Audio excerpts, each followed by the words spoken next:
Olá, tudo bem? Eu comecei a dar aula nos anos 80. Para a maioria de vocês é tipo assim, há 10 milênios atrás, né? Muito ancestral. E era muito comum na época, nas provas, que a gente colocasse mensagens para os alunos, assim, para abrir a prova, mensagens encorajadoras e coisas desse tipo. E me lembro de uma frase que eu repetia muito, mandava muito para meus alunos, que era assim: que bem você fez hoje?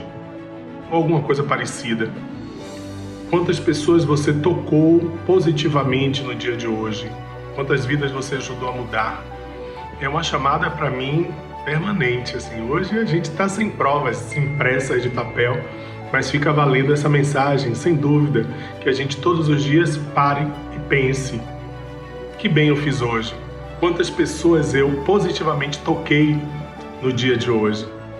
Vamos lá, eu conheço os caras que tocam as vidas de centenas e milhares. São nossos mestres e mestras. TV Enem para você.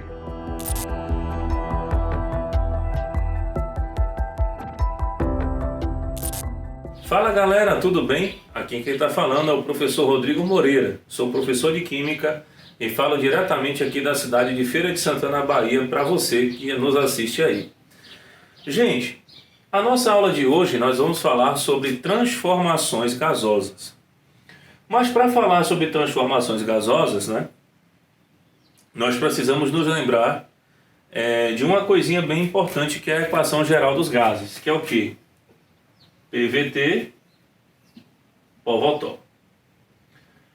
Aí pergunta: Rodrigo, por que você está falando isso? Porque é o seguinte: as transformações gasosas, ela é baseada justamente nas três variáveis de estado do gás, que são pressão, volume e temperatura. Devido a esse fato, nós temos as três transformações gasosas baseadas justamente nessas três variáveis de estado, que são a transformação isobárica para a pressão, transformação isovolumétrica, que é para o volume, que no caso é constante, e a transformação isotérmica, que é o tema da aula de hoje, que nesse caso, né, a palavra isotérmica significa dizer que a temperatura ela é constante ao longo do processo. Ou seja, eu estou querendo te dizer que a temperatura inicial ela é igual à temperatura final. Aplicando então essa equaçãozinha aqui que vocês estão vendo, né? Eu estou colocando aqui no quadro para vocês verem. Nós teremos o seguinte: nós iremos ter o corte, né, das temperaturas, porque são iguais, e aí nós chegaremos nessa equação, que é a equação da transformação isotérmica. Perfeito. Então essa é a equação que você vai utilizar. Lembrando que a pressão tem que estar em atm ou milímetro de mercúrio,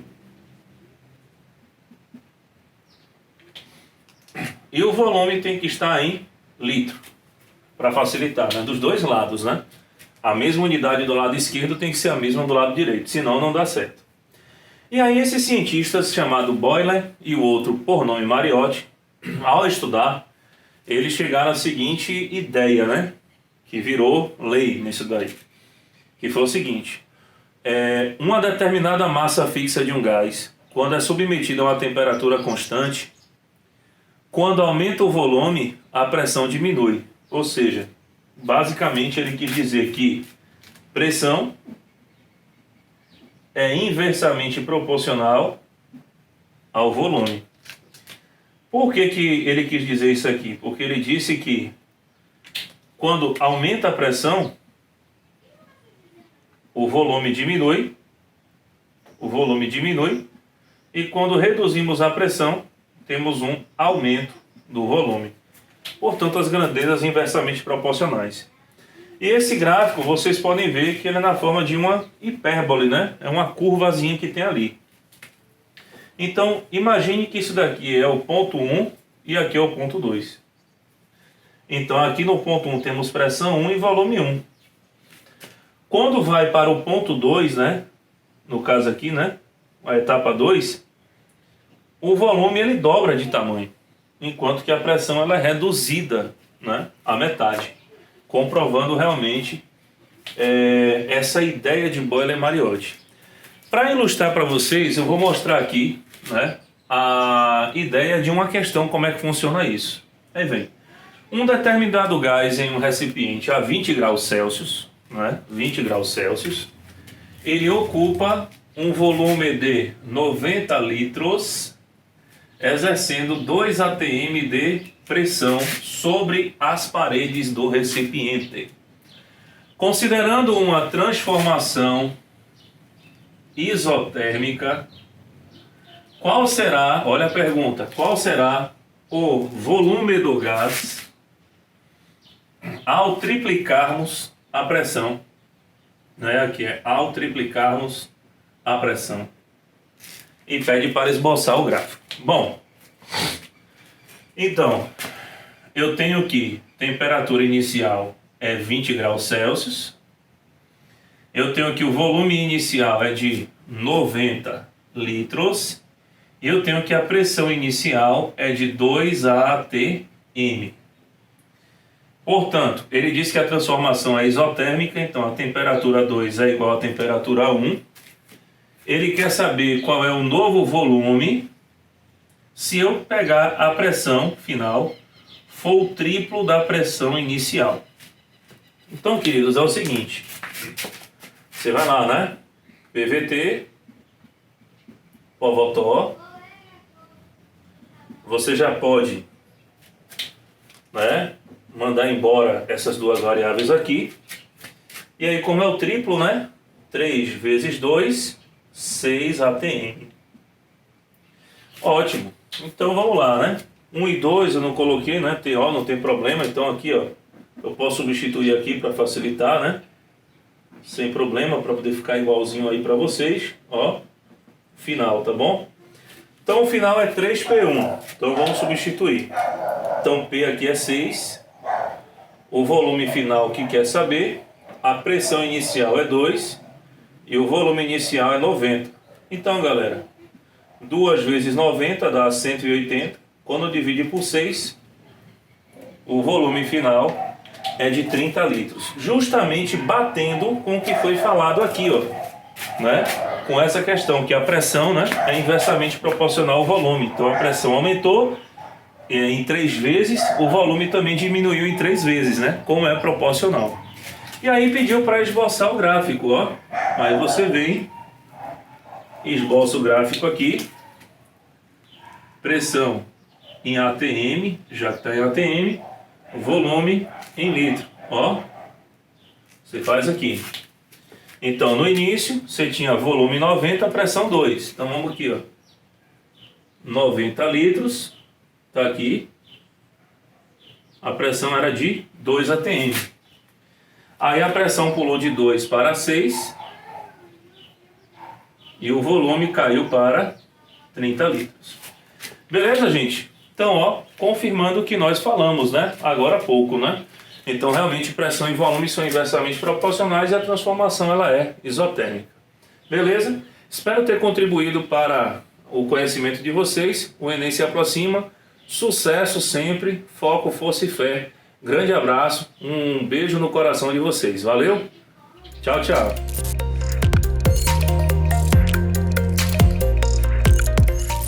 Olá, eu sou Carol Silveira, professora de redação, e na nossa aula de hoje nós vamos falar sobre desvios gramaticais recorrentes nos textos de vocês. Bom, você já deve saber que o seu texto é avaliado sempre em 5 competências no Enem e que cada uma dessas competências vale 200 pontos. Por que é importante falar isso? Primeiro, que uma pessoa que tem muitos desvios gramaticais, ou seja, que tem dificuldade de adequar a sua escrita à norma padrão da língua portuguesa, geralmente tem a sensação de que, se eu errar muito vírgula no Enem, automaticamente eu zerei a prova, eu não vou conseguir uma média boa, isso vai afetar toda a conjuntura, e não é bem assim. Na verdade, o Enem tem toda uma estratégia de correção de modo que os elementos que são cobrados de você na escrita, eles ficam bem equilibrados a nível de pontuação, que é o que nos interessa, né? Tira ponto, não tira ponto, dá mais ponto, dá menos ponto. Eu sei que você se preocupa com isso. Bom, no caso do quesito gramatical, que é a sua competência de número 1, assim como nas outras competências que avaliam adequação ao tema, elementos coesivos, estratégia argumentativa e proposta de intervenção, os seus erros gramaticais, ainda que sejam muitos, então assim, se você tem muita dificuldade em acentuação, em vírgula, em escrita de algumas palavras, ainda assim você pode tirar uma nota boa no Enem, porque você pode errar muito e você só vai perder até 200 pontos. Claro que eu estou falando isso para te tranquilizar, porque eu não quero que você cometa muitos erros gramaticais. Não é simples resolver essa questão das questões gramaticais na redação. Em especial porque a gente tem a vida inteira de construção de norma padrão, ou a ausência dessa construção, ou a deficiência dessa construção. E sanar isso em uma aula, em alguns minutos, ou de uma forma mágica, é meio complicado. Mas eu vou dar algumas dicas para vocês, sobretudo observando os erros que vocês mais cometem, por isso que são os erros mais recorrentes, tá bom? Bom, a primeira coisa é que eu sempre observo quando os meus alunos trazem textos e redações para mim, que quando eu sinalizo alguns erros de acentuação mesmo gráfica, você esqueceu de colocar um acento agudo em uma palavra ou um acento circunflexo em outra, normalmente isso acontece por falta de atenção e revisão. Então, uma estratégia simples que vai ajudar você a evitar erros gramaticais é, sempre que você terminar de escrever o seu texto, você lê com muita atenção esse texto, sempre tentando observar e lembrar desses elementos, tá? Uma outra dica muito importante é que você revise a questão do novo acordo ortográfico. Sério, Carol, novo acordo ortográfico, eu preciso saber isso? Eu pensava que isso era um conteúdo que só seria cobrado na prova de língua portuguesa. Mas redação também é uma prova que avalia o seu domínio, né? A sua eficiência no sentido de adequar o seu texto à norma padrão. Então sim, em redação você também é avaliado quanto à gramática. Quando eu digo revisar o novo acordo ortográfico, não quer dizer que você tem que decorar tudo aquilo, não. Mas quer dizer que você tem que transformar aquilo em um banco de informações pontuais para aquilo que você mais utiliza. Como assim? Por exemplo, uma palavra que a gente utiliza muito em redação é ideia. O acento de ideia, de acordo com o novo acordo, sendo bem redundante e mais precisa, caiu. Então, é importante que você não coloque esse acento, porque se você colocar, embora em algum momento da história esse acento já tenha sido aceito, a gente não vai considerar e isso vai acarretar perda de pontos. E outra coisa interessante também é você salientar, e aí já estou unindo dica 2 com dica 3, que é você observar que existem, sobretudo, palavras com acento circunflexo, aquele chapeuzinho, que esse acento caiu de uma vez por todas. Em outras palavras, esse acento permanece, então é muito comum vocês fazerem confusão sobre isso.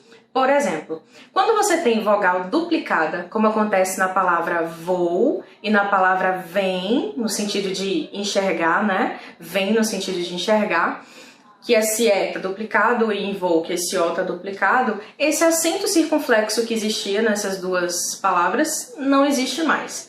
Contudo, na palavra vem, no sentido do verbo vir, e na palavra tem, no sentido do verbo ter, esse acento ele continua sendo usado e é muito importante que você coloque, porque não só é uma questão de acentuação, mas sobretudo é uma questão de concordância. Então, se eu digo assim, o Brasil tem problemas. O Brasil, sujeito singular, tem problemas, esse tem não tem acento circunflexo.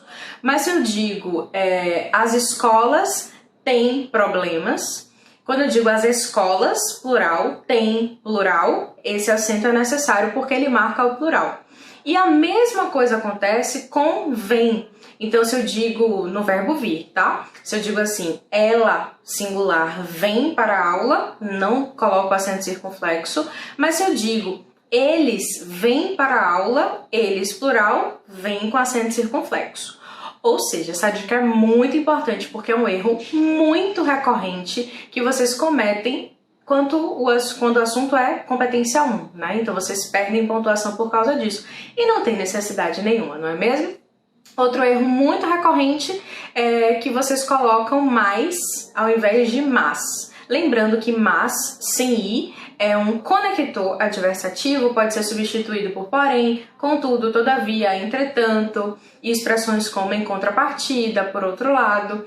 Enquanto que o mais com i é no sentido de intensidade. Então, como a gente utiliza muitos conectores, né, em redação, é muito importante que vocês atentem a isso para não cometer esse erro de maneira exagerada. Além desses elementos, lembrando, gente, que eu estou falando erro, mas quando eu digo erro é porque está em desacordo com a norma padrão. Não existe, obviamente, um único jeito de se falar ou de se escrever. Eu mesmo, durante a aula, posso utilizar várias palavras, né, que a gente não consideraria de acordo com a norma padrão, como tô, pra. Isso são variantes, né? Mas não tem problema nenhum. Mas quando o assunto é redação para o Enem, sim, é importante que você atente à norma padrão, porque é exatamente isso que é exigido na sua competência de número 1. E por último, que eu acho que é muito importante para você que vai fazer redação, é atentar aos vícios de linguagem. Nós temos muitos vícios de linguagem que são recorrentes nas nossas redações, nos nossos textos, só que eles são pertencentes à oralidade. Então, quando a gente vai passar o nosso texto para a escrita, e uma escrita formal, né, com uma exigência toda formal, de acordo com o Enem, é importante a gente ter cuidado com esses vícios, tá? Então, por exemplo, essas abreviações, tá ao invés de está, pra ao invés de para, que mais? Viu, né? Funções fáticas, por exemplo, viu, né, certo? Esse tipo de elemento a gente não utiliza em redação. E um vício de linguagem que eu observo muito nos textos também é quando a gente faz assim, locuções verbais com o verbo acabar ou terminar. Então, se você diz violência acaba gerando violência, falta de educação termina gerando falta de educação. Isso não deve ser feito, deve ser violência gera, ao invés de acaba gerando, tá? Falta de educação traz falta de educação, gera e não termina gerando, tudo bem? Então, observe sempre se você está adequando a formalidade do seu texto, porque com certeza isso vai te ajudar a não perder tanto ponto na competência de número 1, tá bom? No mais, revisem sempre gramática, assistam sempre às aulas de língua portuguesa, sobretudo no que diz respeito a diferenciar a linguagem denotativa e conotativa, para que você não utilize a linguagem conotativa no seu texto, mas sim denotativa. E não esqueça de sempre revisar, porque, como disse, às vezes não é nenhum erro ou um desvio por falta de conhecimento, às vezes é por falta de atenção. Eu espero ter te ajudado e até a próxima aula!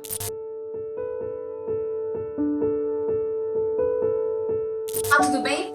A dica que eu vou trazer hoje vale ouro para sua prova do Enem e diamante para sua vida acadêmica. Isso porque eu vou falar sobre retórica. E se você aprender a dominar as técnicas da retórica, você vai fazer bem não só a redação dessa prova que te faz entrar numa universidade federal, uma universidade pública, mas também vai poder fazer boas redações, boas dissertações e bons textos para o resto da sua vida acadêmica, tanto na faculdade quanto no mestrado, no doutorado e por aí vai. A retórica é uma ciência muito antiga, data lá de muitos anos antes de Cristo, na verdade na época da Grécia Antiga, e é considerado o pai da retórica Aristóteles, o filósofo grego. A partir dele, vários outros seguiram nessa linha e até hoje em dia as maiores universidades do mundo, como Harvard nos Estados Unidos, ensinam matérias, fazem cursos rápidos para os seus alunos sobre retórica. Por quê? O que é que significa a retórica? É a arte de dominar as palavras, é a arte de se comunicar bem, de dominar a comunicação. E é claro que isso é feito através de uma técnica que é muito pedida na sua redação, a redação dissertativa argumentativa. Ou seja, vamos lá, eu vou misturar um pouquinho da retórica, passando os preceitos aí da dissertação argumentativa. E eu vou ensinar algumas técnicas para uma boa redação que envolvem aí dissertação, argumentação, e tudo isso está dentro da retórica. Primeiro de tudo, você começa com uma apresentação, uma introdução, que via de regra não pode ser muito maior do que o necessário, não só porque ela ocupa o espaço do limite das linhas, você tem um limite máximo de linhas que pode fazer a sua redação, mas principalmente porque uma apresentação muito longa faz o público que está lendo se distrair e vira monótono, sem dizer muita coisa do que para que veio, porque na apresentação você apresenta de forma geral o problema e a sua ideia sem destacar os pontos do porquê daquilo. Os pontos do porquê desse problema, dessa ideia, vêm na argumentação. Sempre comece de forma forte. A argumentação precisa ser forte. E se você tem mais de um motivo para escolher aquela linha de defesa, porque a argumentação é uma linha de defesa, você precisa começar do motivo principal, o motivo mais forte, e ir decrescendo até o motivo menos forte. Por que menos forte? Porque motivo fraco não vale a pena entrar na sua dissertação, ok? Por que tem que ser o mais forte primeiro? Para não deixar as pessoas entediadas. Precisa ser o mais forte primeiro para chamar a atenção e prender no seu discurso. Sabe quando é que isso pode mudar?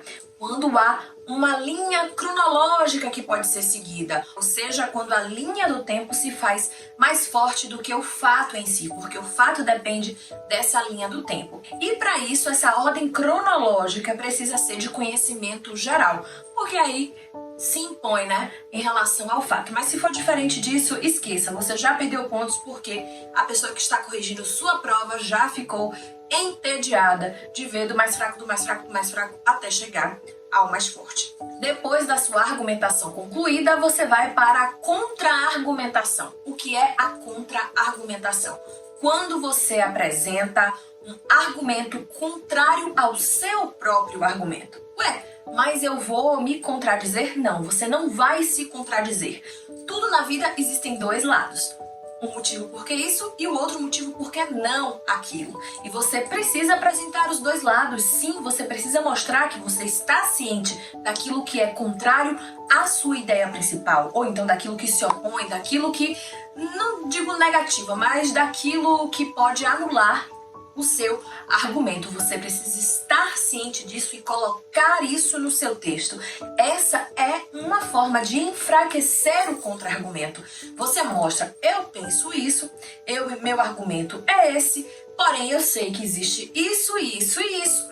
E por fim, após o seu contra-argumento, você justifica o seu argumento, dizendo por que ele é mais válido do que o contra-argumento. Você diz por que ele impera, por que ele é mais importante. E aí, por exemplo, pode apresentar soluções se você está falando de um problema social, por exemplo. Agora, lembrando que o argumento, o contra-argumento e também a sua justificativa do argumento precisam ser fortes. Sempre comece forte, termine forte lá embaixo na sua justificativa, mas também precisa ser, se possível, o que é na maior parte dos casos, ser baseado em fatos reais, históricos, concretos, baseados na lei.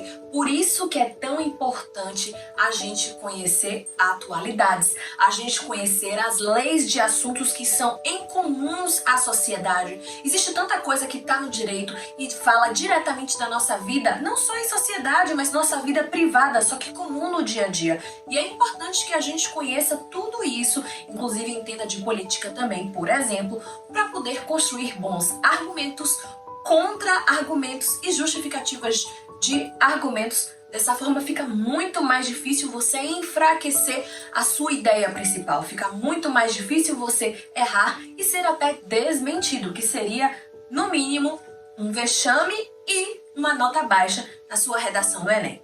Para finalizar a sua boa dissertação, a sua boa retórica e fechar com chave de ouro, Não use essa frase na sua redação, porque esse é um jargão e não cai muito bem usar jargão e nariz de cera. Você tem que fazer uma boa conclusão, que é um resumão do seu argumento, um resumão da sua ideia, mas não se repetindo. É um resumão só para deixar claro o que você pensa, deixar claro qual é a linha e também qual a solução daquele problema, mas sem se repetir. De preferência, não use frases de efeito já conhecidas das pessoas, mas use efeito, deixe impacto naquele que vai ler a sua redação de uma forma geral e principalmente a sua conclusão. Espero que isso te ajude para a vida. Boa prova e boas redações, boa comunicação daqui para frente. Tchau, tchau.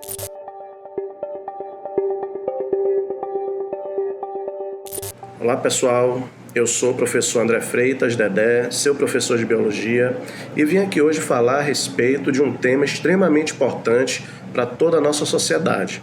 Estou falando do saneamento básico. O saneamento básico que é essencial para o desenvolvimento humano, é essencial para a manutenção da nossa saúde também. Tá? O saneamento básico consiste de uma série de ações e medidas governamentais que visa promover a distribuição de água potável, o tratamento de água, o manejo dos resíduos sólidos urbanos, o tratamento do esgoto doméstico, a despoluição de rios, enfim. O saneamento básico, ele é essencial, é um serviço essencial, tá? E ele, quando não é realizado de forma efetiva, ele acaba proporcionando a manutenção de doenças extremamente antigas, como verminoses, como parasitoses diversas e também doenças que têm vetores como mosquitos.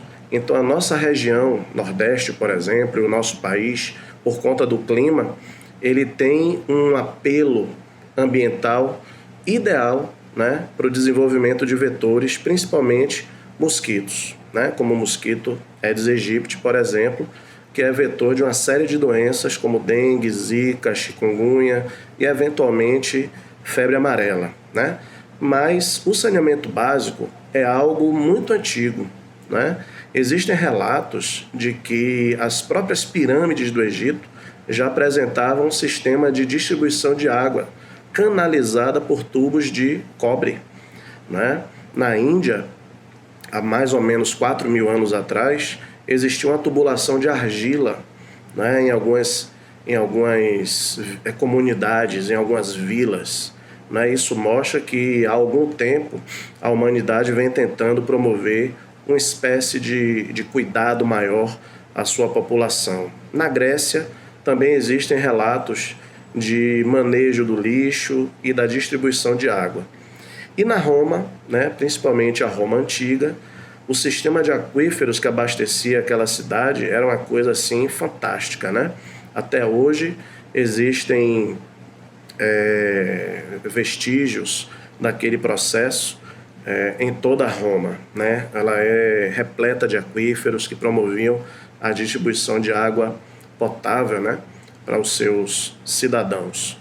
Mas a partir ali da Idade Média, por algum motivo, principalmente a queda do Império Romano, fez com que o conhecimento científico, muitas vezes relacionado ao saneamento básico, ficasse restrito aos mosteiros. E durante a Idade Média, durante um período aproximado de 1000 anos, as cidades foram tomadas por lixo. Não se sabia muita coisa a respeito de hidráulica, a respeito da distribuição de água, do tratamento do lixo, do manejo do lixo, e isso fez com que a Europa poluísse muito os seus rios. Agora, recentemente, aproximadamente 30 anos, a França pôde liberar novamente, para vocês terem uma ideia, as suas redes de esgoto. Para quê? Para turismo.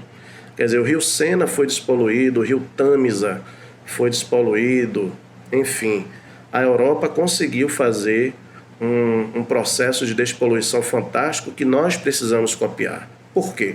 Porque os nossos rios, eles, via de regra, recebem efluentes domésticos, recebem esgoto.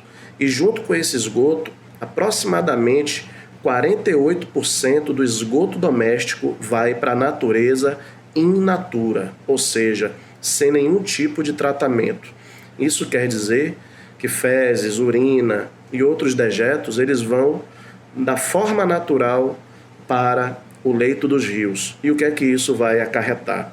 Isso vai acarretar floração de algas, e essa floração de algas vai comprometer substancialmente a reintrodução do oxigênio nos rios, proporcionando asfixia e a mortandade de peixes, não é?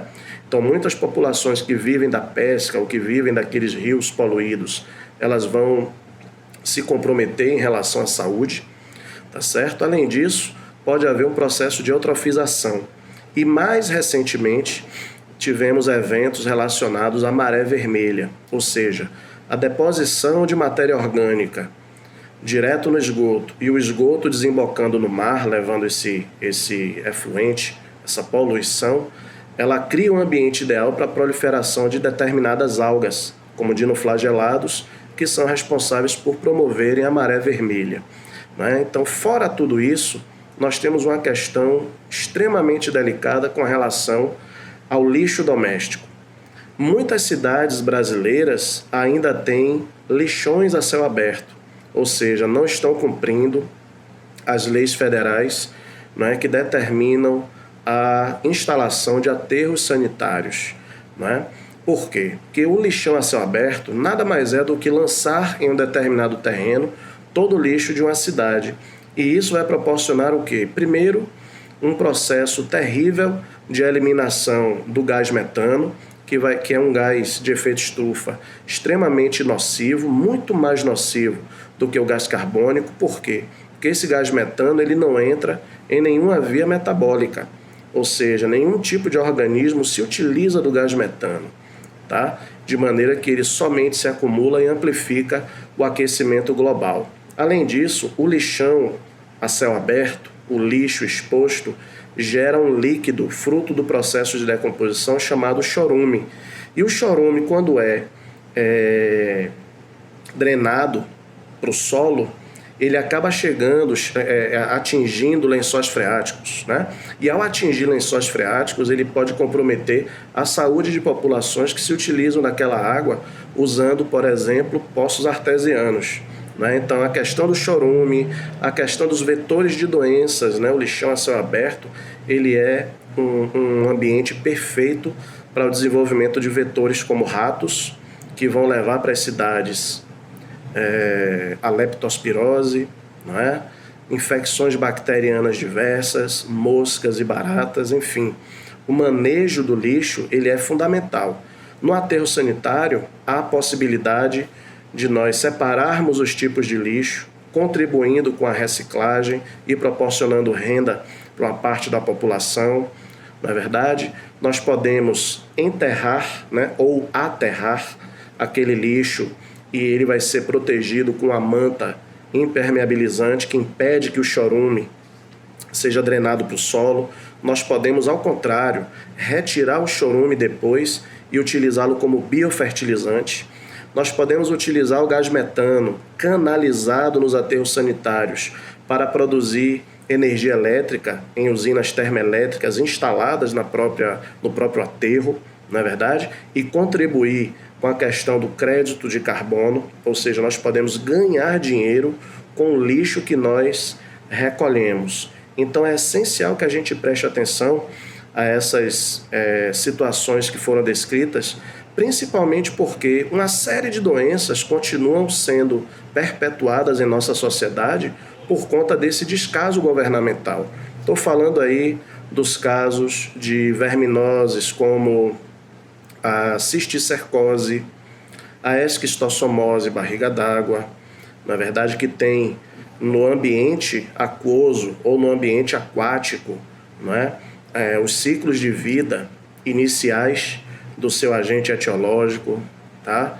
Enfim, uma série de doenças como disenterias bacterianas, né? São as chamadas disenterias bacilares, a própria cólera, né? São problemas que são ainda colocados à nossa sociedade, e nós temos esse desafio, não é? Desenvolver uma noção de sustentabilidade com relação ao nosso lixo, promovendo a própria educação doméstica para que a gente de casa a gente já comece, né, de certa forma, a contribuir com a separação desse lixo e exigindo e cobrando dos nossos governantes ações efetivas, né, para o desenvolvimento das práticas de sustentabilidade e de saneamento, porque elas são essenciais para o desenvolvimento do nosso país. Sem o saneamento básico, dificilmente a gente consegue extirpar uma série de doenças da nossa sociedade. E só para lembrar você,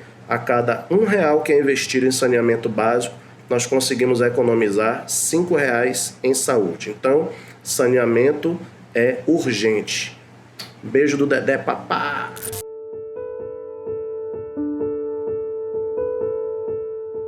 Olá, meu nome é Marília Carvalho e eu tô aqui para dar mais uma dica de cinema que vai ser muito boa para seu Enem.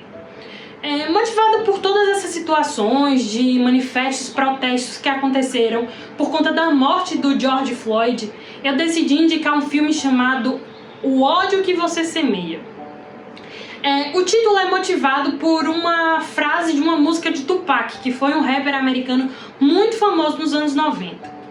A obra conta a história de Star, que desde pequena ela foi treinada pelo pai de como é ser uma afro-americana e como viver na sociedade dessa forma. E um dia, já adolescente, ela é testada disso. Numa batida policial, enquanto ela está no carro com um amigo, a polícia para eles e começa a fazer uma abordagem não muito correta. E o amigo, ela age da forma que foi treinada, bota as mãos à frente, não reage, mas o amigo, desconfortável com aquilo, começa a agir de forma displicente. Sai do carro, bota as mãos, mas mesmo assim não aceita. E num ato, ele bota a mão dentro do vidro para pegar uma escova, o policial interpreta mal e atira nele. Ele acaba morrendo por causa de uma escova de cabelo. E aí o filme vai falando sobre questões raciais, sobre racismo, contra estigmas que ainda são extremamente arraigados dentro da sociedade americana. Se você for parar para pensar, eram meados do século XX e ainda existiam políticas segregacionistas, que pessoas bebiam em bebedouros diferentes, andavam em ônibus diferentes. Então é um filme que não fala sobre 2018, de onde o filme foi encontrado. Ele fala sobre o que está acontecendo. Tem frases que a gente está vendo hoje em dia nas redes sociais, como vidas negras importam, que são reproduzidas no filme. Ou seja, isso não é de agora. Isso sempre aconteceu. Não é para te incomodar agora, é para te incomodar sempre, independente da cor da sua pele. Você sendo branco, negro, isso tem que te incomodar porque você é humano. Tchau, tchau, gente!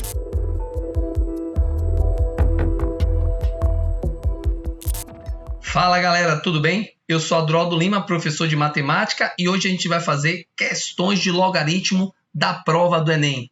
Vamos começar com a questão do Enem 2018. Vamos lá? Olha só.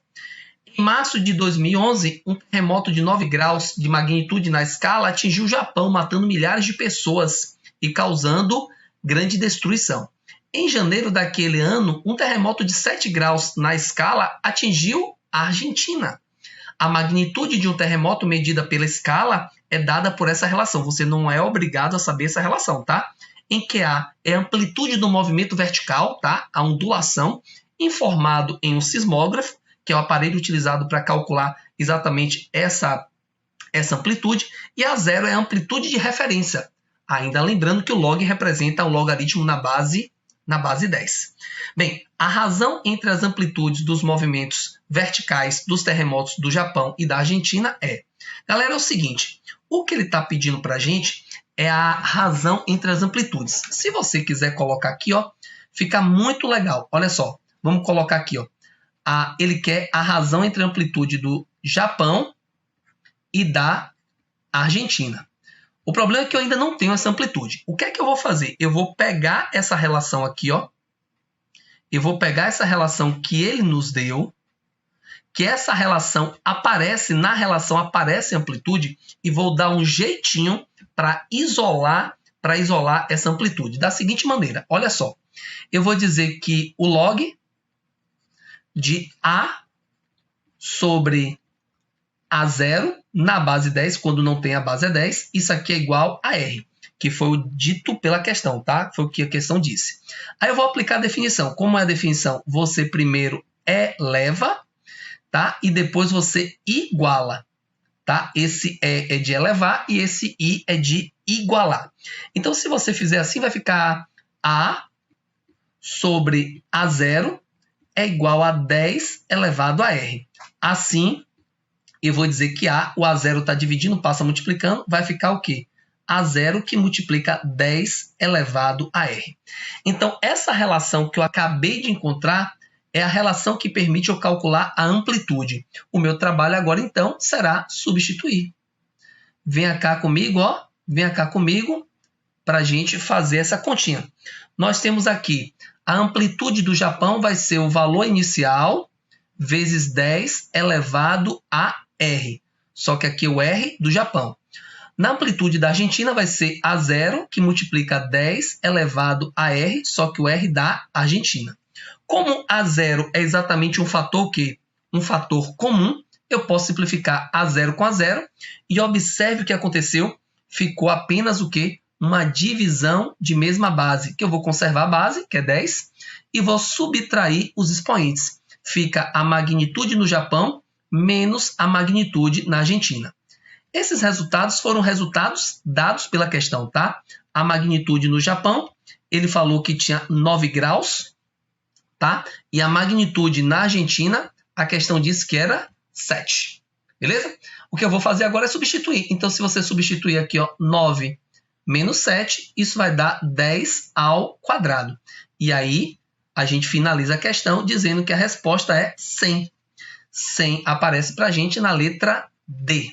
Então, uma questão facílima. Eu posso lembrar rapidamente aqui de 3 questões de logaritmo que envolveu essa temática, esse movimento de definição. Então, saber a definição do logaritmo é muito importante. Olha só, para quem esqueceu, venha comigo, ó.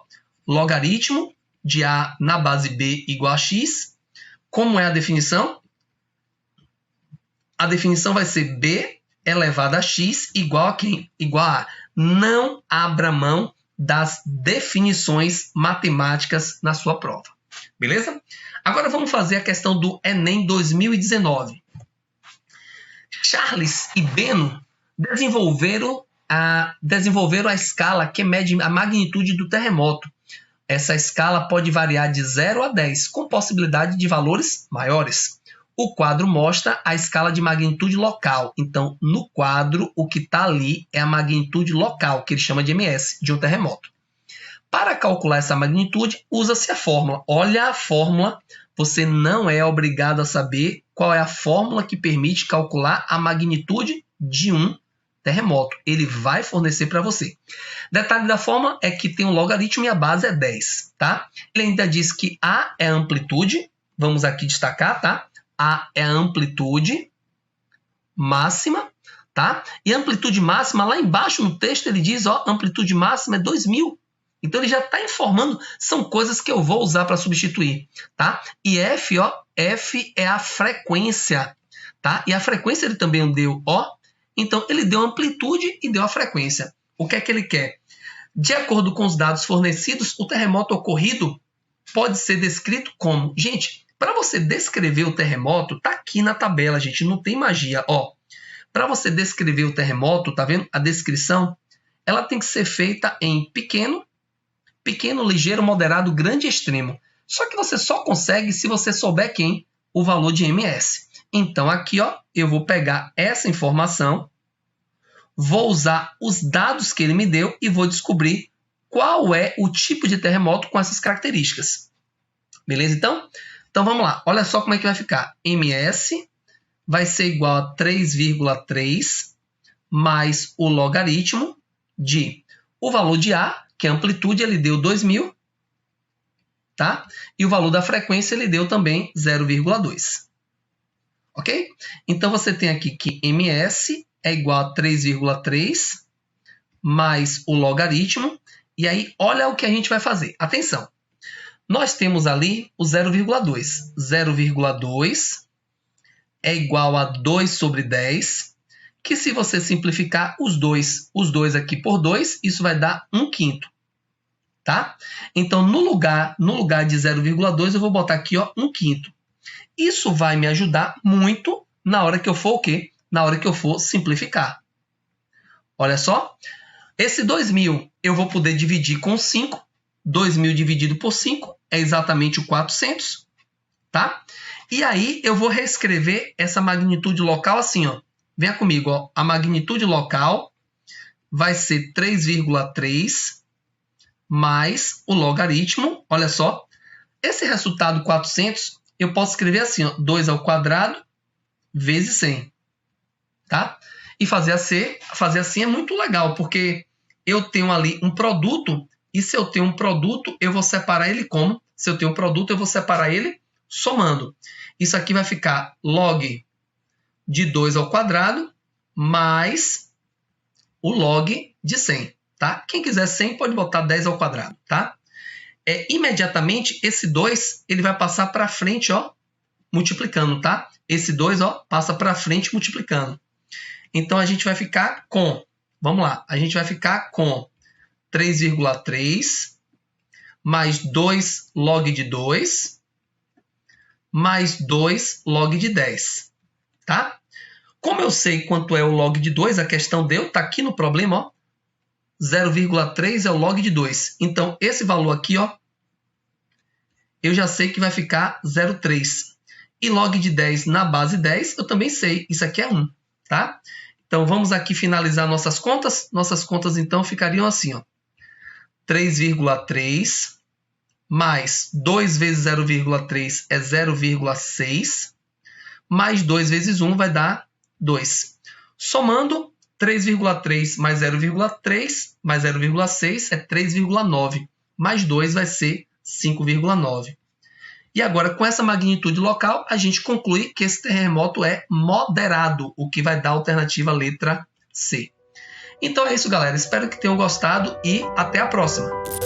O bem que esses professores fazem vem do conhecimento, vem desse que é de todos o presente maior da vida, que é o saber, que é o conhecimento cotidiano. Eles compartilham isso com a gente todos os dias no TV Enem. E você vai reproduzir isso, vai divulgar, vai avisar seus amigos, vai espalhar essa onda, essa corrente do bem que é o TV Enem. Lembrem-se, nós estamos com a nossa plataforma tvenem.com.br, estamos no Instagram, @TVEnem, no YouTube, no canal do Escritório do Pensamento, tem lá uma playlist com todas as aulas do TV Enem e, claro, nas TVs a cabo e nas TVs abertas também.